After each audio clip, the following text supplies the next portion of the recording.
নমস্কার বন্ধুরা, ইয়ামি ফুডে আপনাদের স্বাগত। আশা করি আপনারা ভালো আছেন, আমরাও ভালো আছি। আজ এক বিশেষ উপলক্ষে আজকের ভিডিওটা বানানো, তো উপলক্ষটা গোপনই থাক।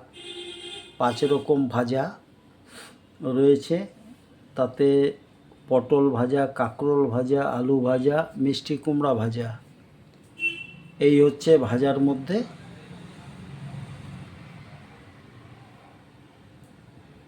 এইখানে ভিডিও করাটা খুব কষ্টকর বন্ধুরা। আমরা বারবার বলেছি আপনাদেরকে যে ভিডিও করতে পারছি না, কারণ কি এইখানে হচ্ছে এক তো জায়গার অভাব, আর দ্বিতীয়ত শুনতেই পাচ্ছেন হয়তো ভিডিও তো শুনবেন আপনারা, আশপাশ দিয়ে প্রচুর গাড়ি ঘোড়া যায়, তো ভিডিও করা সম্ভব হয় না। আমরা রান্না করা ভিডিওটাই আপনাদের কাছে দেখাই।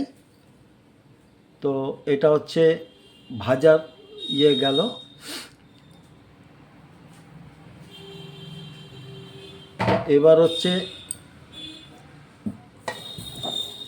এবার হচ্ছে আলু পটলের ডালনা।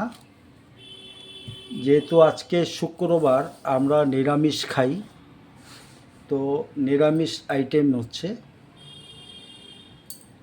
তো এটা হচ্ছে আলু পটলের ডালনা। এটা সাধারণভাবে, একদম অতি সাধারণভাবেই আলু পটলের ডালনাটা করা হয়েছে।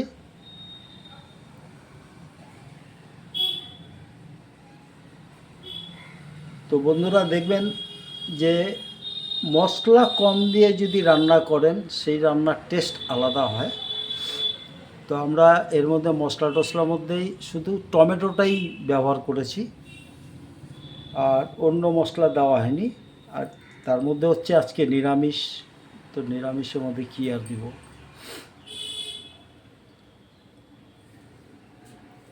তো এবারে হচ্ছে বন্ধুরা, যেহেতু নিরামিষ, আজকে বিশেষ একটা দিন, তো আজকে করা হয়েছে পনির। এটা আলু দিয়ে পনিরের একটা রসার তরকারি করা হয়েছে। এই রসার তরকারিটা আপনারা সাধারণ মশলা, একদম সাধারণ মশলা যেটা না দিলেই না, সেটা কিন্তু আমরা টমেটো এর মধ্যে ইউজ করেছি।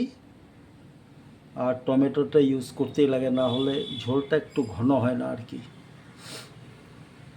তো অন্য সময় আমরা যেরকম চার মগজ বা কাজু বাদাম পেস্ট দেওয়া হয়, আজকে ওগুলো দেওয়া হয়নি। তো আজকে একদম সাধারণভাবে, যা গরম পড়েছে শিলিগুড়িতে, এই গরম সহ্য করার মতো না, যা পারা যায় তাই খাওয়া দাওয়া হচ্ছে, একদম সাধারণভাবে খাওয়া দাওয়া। তো যার জন্য ওইভাবেই রান্না করা হয়েছে। তো বন্ধুরা, এই হচ্ছে আজ আমাদের বাড়ির রান্না। একদম সাধারণভাবে রান্না করা হয়েছে। 5 রকম ভাজা, পটল, কাঁকরোল, আলু, মিষ্টি কুমড়া, এই হচ্ছে ভাজা। আর রয়েছে আলু পটলের একটা ডালনা, রসার তরকারি আর কি, এটা করা হয়েছে।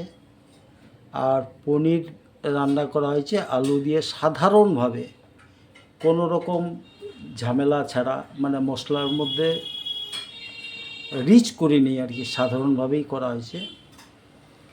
এই হচ্ছে আজ আমাদের বাড়ির রান্না। বন্ধুরা, আমাদের রান্না কীরকম লাগছে জানাবেন। ভালো থাকবেন, সুস্থ থাকবেন, বেশি বেশি করে খাবেন, আর আমার চ্যানেলটাকে লাইক এবং সাবস্ক্রাইব করে নেবেন। ভিডিওটা আর বাড়াবো না, এখানেই শেষ করছি। খুব ভালো থাকবেন।